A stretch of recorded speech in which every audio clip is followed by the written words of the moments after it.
तो फिल्म की शुरुआत होती है और हम देखते हैं कि एक पुलिस ऑफिसर एक कार का पीछा कर रहे थे। उन्हें इस कार पर शक था। जैसे ही वो इस कार को रुकवाते हैं, कार का ड्राइवर जल्दी से एक गन निकाल कर अपनी टांग के नीचे छुपा लेता है। पुलिस ऑफिसर की बात करने पर जब ये आदमी कुछ ज्यादा जवाब नहीं देता तो पुलिस ऑफिसर उससे लाइसेंस मांगते हैं और इस टाइम तक भी हमें उस आदमी का चेहरा नहीं दिखाया जाता। ठीक इसी टाइम पर हम देखते हैं कि यहीं पर एक और पुलिस की कार आकर रुकती है और उसमें से ऑफिसर जेन निकलती है, जो कि पहले ऑफिसर की वाइफ है। वो उससे पूछती हैं क्या सब कुछ ठीक है। ऑफिसर उन्हें तसल्ली देते हैं और कहते हैं हाँ सब कुछ ठीक है, तुम यहाँ से जा सकते हो। जेन कार मोड़कर यहाँ से जा ही रही थी कि बैक व्यू मिरर में उसने देखा कि वो आदमी उसके हस्बैंड के साथ बहस कर रहा है। इसीलिए वो कार मोड़कर वापस आने ही वाली थी, लेकिन उससे पहले ही उस आदमी ने ऑफिसर को गोली मार दी। जब तक जेन यहाँ पहुंची ऑफिसर मर चुके थे। जेन ने उस किलर को पकड़ने के लिए उस पर शूट करना चाहा, पर किलर निकल गया उसके हाथ से। अब सीन कट होकर हमें दोबारा उसी किलर को दिखाया जाता है जो एक होटल रूम के अंदर किया था। वहां पर उसी के बारे में न्यूज चल रही थी कि किस तरह एक किलर ने 16 लोगों को मार दिया था और वो अभी भी खुले आम घूम रहा था। पुलिस उसे पकड़ने में कामयाब नहीं हो सकी थी। ये किलर जानता था कि उसके बारे में ही बात हो रही है और जरूर पुलिस भी उसे ढूंढ रही होगी, इसीलिए वो इस होटल के अंदर बनी हुई एक अजीब से कमरे में जाकर सो जाता है। इस टाइम उसने किसी भी इमरजेंसी सिचुएशन के लिए शॉटगन पकड़ी हुई थी। अगले दिन हमें किलर को किसी का पीछा करते हुए दिखाया जाता है। वो एक फार्मेसी के पास जाकर रुक जाता है और दिखता है कि एक लड़की फार्मेसी के अंदर गई थी। वो इसी का पीछा कर रहा था। काफी देर बाद वो इस फार्मेसी से बाहर निकली और जब जाकर अपनी कार में बैठी तो देखने को मिला कि किलर पहले से ही उसकी कार में बैठा उसका इंतजार कर रहा था। उस लड़की को ये पता चलने से पहले ही कि उसकी कार में कोई है, वो किलर उसे मार डालता है और फिर उससे फार्मेसी की चाबियां लेके फार्मेसी के अंदर जाता है और बहुत सी ऊट पटांग की दवाइयां इकट्ठी कर लेता है। जबकि दूसरी तरफ हम देखते हैं कि जेन अभी बहुत ज्यादा दुख में थी। एक तो ये दुख था कि उसका हस्बैंड इस दुनिया में नहीं रहे और दूसरा दुख ये था कि पुलिस अभी तक उस किलर का पता नहीं लगा पा रही थी। इतनी देर में न्यूज आ जाती है कि वो किलर एक और औरत को मार चुका है। इससे वो समझ आती है कि जरूर वो किलर एक साइको है और अगर उसे रोका नहीं गया तो वो कहीं और जाने ले लेगा। इसलिए वो फैसला करती है कि कुछ भी हो जाए वो इस किलर को खुद ढूंढेगी और इस किलर के खिलाफ फौरन ही सबूत इकट्ठे करने के लिए बैठ जाती है। जितने टाइम में उसने उस किलर के खिलाफ सबूत इकट्ठा किए थे, उस टाइम के अंदर अंदर किलर 10 और कत्ल कर चुका था और अब उसके किलिंग्स का ये नंबर 32 हो गया था। जिसके बाद जेन फैसला करती है कि अब वो घर में रुककर इंतजार नहीं करेगी, वो खुद बाहर निकलेगी। ये केस अब इतना बड़ा हो गया था कि पुलिस वालों ने FBI के हाथ में दे दिया था। जेन के हाथ में भी ज्यादा कुछ नहीं रहा था क्योंकि जेन एक पुलिस ऑफिसर थी।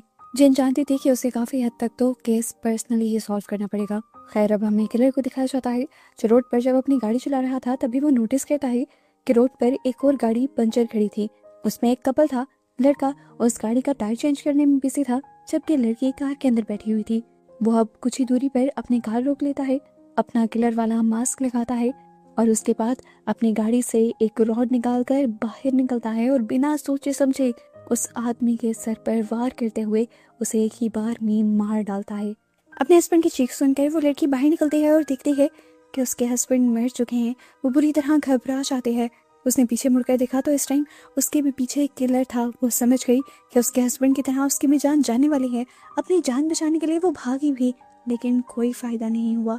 किलर के हाथ होना से ही सामने आने वाली ट्रक से टकराकर उसकी मौत हो गई। ट्रक ड्राइवर भी उसे बचाने के लिए ब्रेक लगाने ही वाला था, लेकिन उसका भी बैलेंस बिगड़ा और ट्रक उलट गया। ट्रक के अंदर ऑयल होने की वजह से यहाँ पर एक बहुत बड़ा ब्लास्ट हो गया। ट्रक ड्राइवर भी मारा गया। किलर बहुत ही आराम से दूर खड़ा ये सब तमाशा देखता रहा, जिसके बाद वो लड़के के पास गया और उसके खून से उसी की कार पर उसने एक सैटेनिक साइन बना दिया, यानी शैतान का सिंबल बना दिया। और यहाँ से हमें अंदाजा हुआ कि वो शैतान की पूजा करता है और ये सारी कुर्बानियां शैतान के लिए दे रहा है। दूसरी तरफ इस सब की खबर भी अब न्यूज में चल जाती है।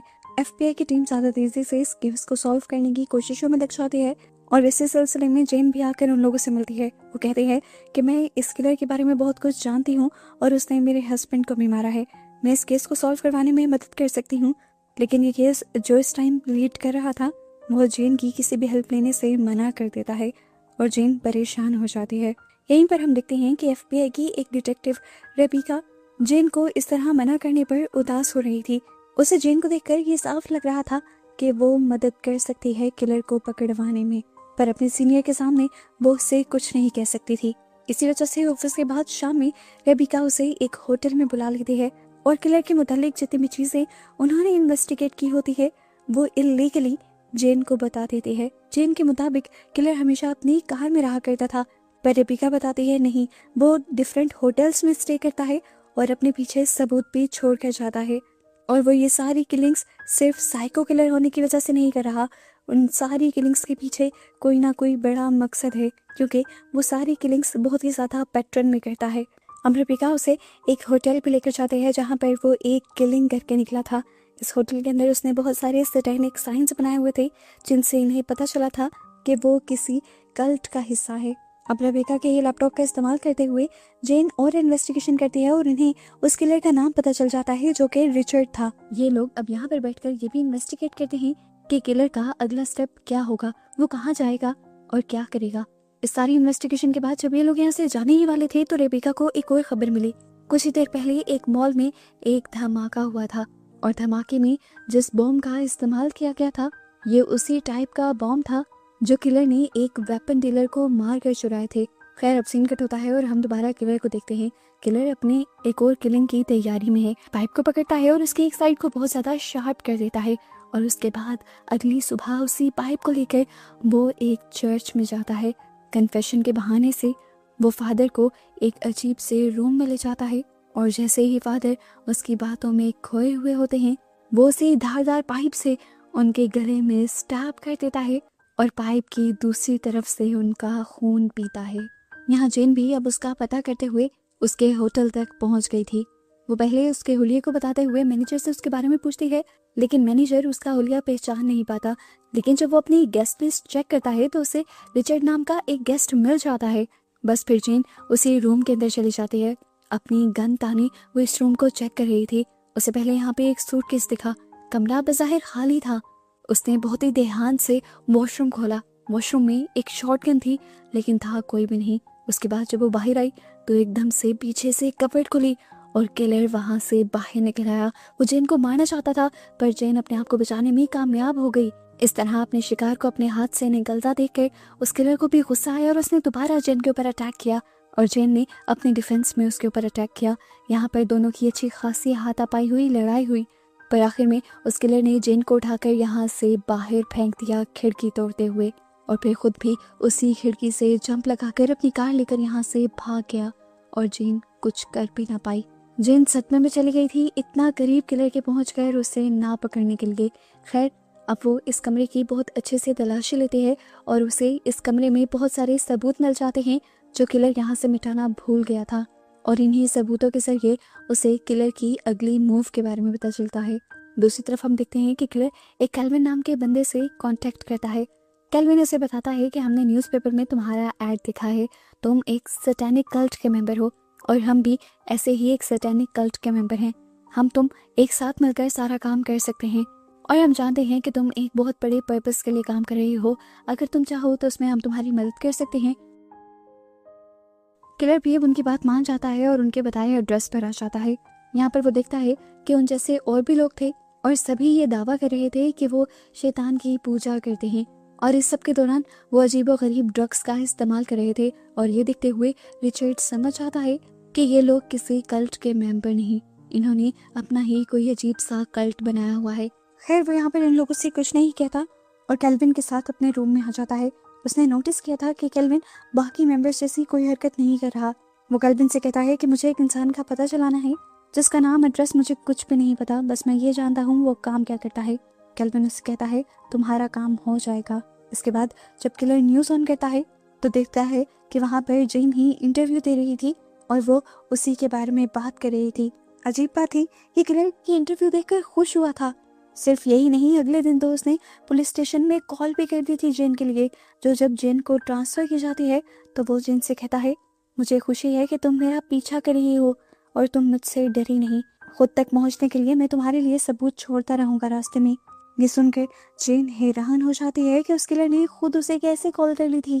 खैर अब वो और भी ज़्यादा होशियारी से काम करने वाली थी क्योंकि जानती थी कि किलर जो कह रहा है वो ठीक कह रहा है। सीन कट होकर दोबारा हमें दिखाया जाता है उसी कल्ट को। वहाँ पर उस कल्ट का लीडर थॉमस पहले अपने कल्ट के सभी मेंबर्स को ड्रग खिलाता है और उसके बाद उनसे ऊट पटांग की हरकतें करवाता है। किलर जो खड़ा ये सब देख रहा था उसे सब बहुत ज़्यादा बुरा लगता है। वो देखता है कि अभी इन सब में केल्विन नहीं था। हम देखते हैं कि जब जब किलर केल्विन से मिलता है तो वो अपना मास्क भी हटा देता है, ऐसे जैसे उसे केल्विन पर पूरा भरोसा हो। खैर अब केल्विन ने उसे उसके बताए आदमी का एड्रेस, नाम और फ़ोन नंबर दे दिया था, तो यहाँ आने का उसका मकसद पूरा हो गया था। अब वो केल्विन को एक मशवरा देकर जाता है कि तुम उस कल्ट के लोगों जैसे नहीं हो, तो आइंदा के बाद अंदर मत जाना, मैं तुम्हें छोड़ रहा हूँ। केल्विन को उसकी बात अभी समझ नहीं आई थी, लेकिन थोड़ी देर बाद आ जाने वाली थी। अब वो एक एक्स और पेट्रोल की कैन लेकर वापस उसी मेंशन के अंदर जाता है और जिस रूम में वो उटपटांग की हरकतें हो रही थी उसी रूम में जाकर वो सभी लोगों को अपनी एक्स से बेदर्दी से मार डालता है। एंड पर वो उनके लीडर का सर ही उस एक्स से खोल देता है, जिससे खून चारों तरफ फैल जाता है और उसकी भी बुरी तरह मौत हो जाती है। जिसके बाद वो इस सारी जगह में पेट्रोल डालकर आग लगा देता है। ये सब काम खत्म करने के बाद जब वो यहाँ से जाने ही वाला था तो उसे खिड़की के पास एक साया दिखाई दिया। वो जान गया था कि जरूर वहाँ कोई है, इसलिए वो अपना मास्क उतारता है और एक स्टिक पर लगाकर उसे खिड़की के सामने कर देता है और खुद दीवार के पीछे हो जाता है। मास्क के सामने जाते ही एक गोली चलती है और मास्क टुकड़े टुकड़े हो जाता है। पता चलता है कि गोली चलाने वाली कोई और नहीं बल्कि जेन थी, जो उसके छोड़े हुए सबूतों के जरिए ही उस तक पहुंच गई थी। जेन देखती है कि अब वो किलर भागकर बाहर आ रहा था, वो यहाँ से भी भाग सकता था, इसलिए वो भी फौरन अपनी गाड़ी में बैठती है और उसका पीछा करने लगती है। लेकिन किलर उससे ज़्यादा होशियार निकलता है और उसकी गाड़ी को कुछ इस तरीके से हिट करता है कि उसकी गाड़ी गड्ढे के अंदर फंस जाती है और जेन आगे नहीं जा पाती। इस वजह से जेन को बहुत ज़्यादा गुस्सा आता है। जब किलर यहाँ से भाग जाता है तब यहाँ पर FBI के लोग इन्वेस्टिगेशन के लिए पहुँच जाते हैं।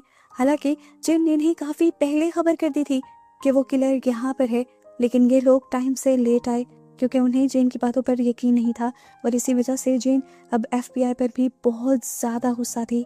जबकि दूसरी तरफ हमें दिखाया जाता है कि किलर अपने अगले प्लान को कामयाब करने की कोशिशों में लग चुका है। वो अपने ढूंढे हुए एड्रेस के अंदर जाता है। वो विल्केस नाम के एक आदमी का था। वो देखता है कि उसके घर में इस टाइम कोई भी नहीं। ताला तोड़कर वो उसकी बेसमेंट में जाता है और यहाँ पर कुछ बॉम्ब्स तैयार करने लग जाता है। शाम तक के इंतजार के बाद वो आदमी जिसकी तलाश इस किलर को थी, वो अपनी वाइफ के साथ घर पर पहुंच जाता है और सबसे पहले ही उन दोनों का सामना हो जाता है किलर से, जिसे देखते ही ये दोनों बुरी तरह घबरा जाते हैं। यहाँ पर किलर उस आदमी को ब्लैकमेल करता है और कहता है कि अगर तुम्हें तुम्हारी वाइफ की जान प्यारी है तो जो मैं कहता हूँ बस वही करो। दूसरी तरफ हमें दोबारा जेन को दिखाया जाता है, जो दोबारा से किलर के छोड़े हुए सबूतों के जरिए एक बिल्डिंग तक पहुंचती है। बज़ाहिर उसे इस बिल्डिंग के अंदर कुछ नहीं नजर आता, पर एक खिड़की के ऊपर उसे लिखा हुआ मिलता है 3MI। ये भी एक सबूत था जो किलर ने उसके लिए छोड़ा था। वो सोच में पड़ गई, आखिर ये सब है क्या। ना समझे में वो अब अपने स्नाइपर गन के बाइनोकुलर से इर्द गिर्द देखने लगी थी और कुछ ही दूरी पर उसे एक न्यूक्लियर फैक्ट्री दिखाई दी। इस फैक्ट्री को 3 माइल आइलैंड के नाम से जाना जाता था और 3MI का मतलब भी यही था। फिर उसे याद आया कि पिछली मर्तबा जिस घर में किलर ने सबूत छोड़े थे उसमें आज की तारीख भी लिखी हुई थी।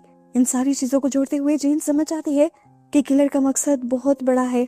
आज की तारीख में वो इस न्यूक्लियर फैक्ट्री को तबाह करना चाहता है, जिसके साथ साथ ये पूरा शहर तबाह हो जाएगा।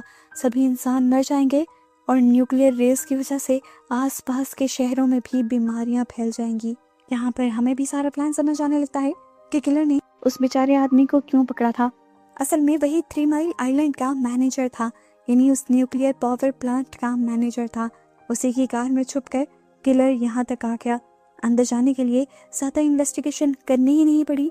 दिखाया गया कि उसने इस आदमी को ब्लैकमेल करने के लिए उसकी वाइफ को भी इसी कार के अंदर छुपाया हुआ था। अब वो इस आदमी को गले से पकड़ते हुए अंदर लेकर जाता है, जहाँ पर अब इनका सामना 2 गार्ड से हो जाता है। किलर फौरन ही पीछे होता है और यहाँ पर 2 छोटे छोटे ग्रेनेड फेंक देता है, जिससे यहाँ बुरा ब्लास्ट होता है और ये दोनों के दोनों गार्ड्स मारे जाते हैं। जिसके बाद वो आगे बढ़ता है और उसका सामने दोबारा 2 गार्ड से हो जाता है। उन्हें वो अपनी शॉटगन से मारता है और इस आदमी को लेकर वो कंट्रोल रूम में आ जाता है और यहाँ सबको अपनी गन दिखाते हुए ब्लैकमेल कर कर सभी को इस कमरे से बाहर निकाल देता है। यहाँ जेन जो सारी गेम समझ चुकी थी वो जल्दी से लोगों को बचाने के लिए इसी न्यूक्लियर पावर प्लांट के पास आई थी। वो यहाँ के सिक्योरिटी गार्ड्स को बताती है कि अंदर कुछ बहुत बुरा होने वाला है, हमें जल्द ही अंदर की सिक्योरिटी टाइट करनी होगी। अभी ये लोग बात ही कर रहे थे कि यहाँ पर अलार्म भी बजने लगे। ये सिक्योरिटी के लोग जो पहले जेन की बातों का एतबार नहीं कर रहे थे वो समझ गए कि जेन सही कह रही है और अंदर सच में कुछ गड़बड़ी चल रही है। ये लोग जेन को लेकर जैसे ही अंदर जाते हैं तो देखते हैं कि अंदर गड़बड़ी नहीं, पूरा का पूरा मामला ही बिगड़ गया था। वहाँ के सभी गार्ड्स मारे गए थे और पावर सेल के भी सभी लोग डरे सहमे बाहर खड़े थे। अंदर हमें दिखाया जाता है कि किलर उस आदमी को यहाँ पावर प्लांट को एक्टिव करने को कह रहा था। हालांकि वो करना नहीं चाहता था, पर किलर ने उससे धमकी दी कि अगर तुमने ना किया तो मैं तुम्हारी वाइफ को मार दूंगा।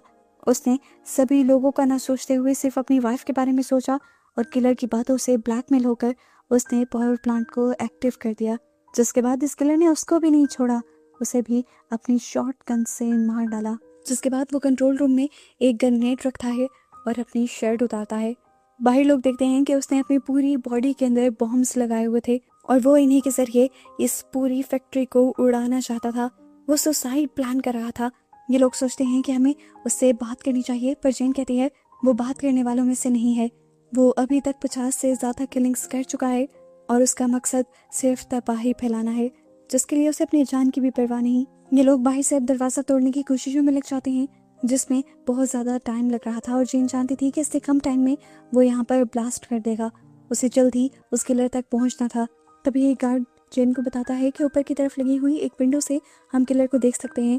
जेन बिना सोचे समझे वहाँ जाते हैं और अपनी स्नाइपर से एक जगह बहुत सारे शॉट लगाते हैं, जिससे वो बुलेट प्रूफ ग्लास टूट जाता है और उसे किलर को मारने के लिए एक गोली चलाने का एक्सेस मिल जाता है। वो किलर की टांगों पर गोली चलाती है ताकि वो यहाँ से भाग ना पाए, लेकिन इस सब के बावजूद कुछ नहीं हुआ था। उसके हाथ फ्री थे। वो अपने फ्री हाथों से ही एक ग्रेनेड को खोल देता है। ये देखकर जेन डिस्टर्ब हो जाती है। वो जल्दी से उसके हाथ पर गोली चलाती है ताकि वो अपने बाकी बॉम्ब्स एक्टिवेट ना कर पाए और उसके बाद उसके सर के ऊपर गोली मारते हुए उसे मार डालते हैं। फाइनली जितने लोगों को उसने मारा था उसने उन सब की मौत का बदला ले लिया था, लेकिन अभी भी वो खुश नहीं थी, रिलैक्स नहीं थी, क्योंकि एक जलता हुआ ग्रेनेड अभी भी अंदर पड़ा हुआ था जो किसी भी वक्त फट सकता था और पूरा शहर तबाह हो सकता था। लेकिन यहाँ सही वक्त पर वो गार्ड्स इस दरवाजे को खोलने में कामयाब हो जाते हैं और उस ग्रेनेड को डीएक्टिवेट कर देते हैं। फाइनली ये शहर बच जाता है और हमें मूवी का पोस्ट क्रेडिट सीन दिखाया जाता है। यहाँ पर एक बहुत बड़ा ट्विस्ट हमें ये पता चलता है कि उस दिन जब जेन ने इस आदमी को मारा था वो मरा नहीं था, वो अभी भी जिंदा था, लेकिन पुलिस की कस्टडी में था और उसे एक जेल ले जाया जा रहा था। क्या इतने शातिर किलर को जेल में रखना पॉसिबल था या नहीं, और क्या आगे सिचुएशन नॉर्मल रहने वाली थी? इसी सब की परेशानी आज तक जेन को थी, जो अब अपनी लाइफ में काफ़ी आगे बढ़ चुकी थी। उसे हर वक्त यही फिक्र सताती रहती थी कि कहीं वो किलर दोबारा से अपने काम ना करने लग जाए, लेकिन अब वो उसके लिए कुछ कर भी नहीं सकती थी। कोर्ट ने उसकी सज़ा चुन ली थी और इस तरह बस इस मूवी की अनसेटिस्फाइड सी एंडिंग को दिखाते हुए ये कहानी ख़त्म हो जाती है।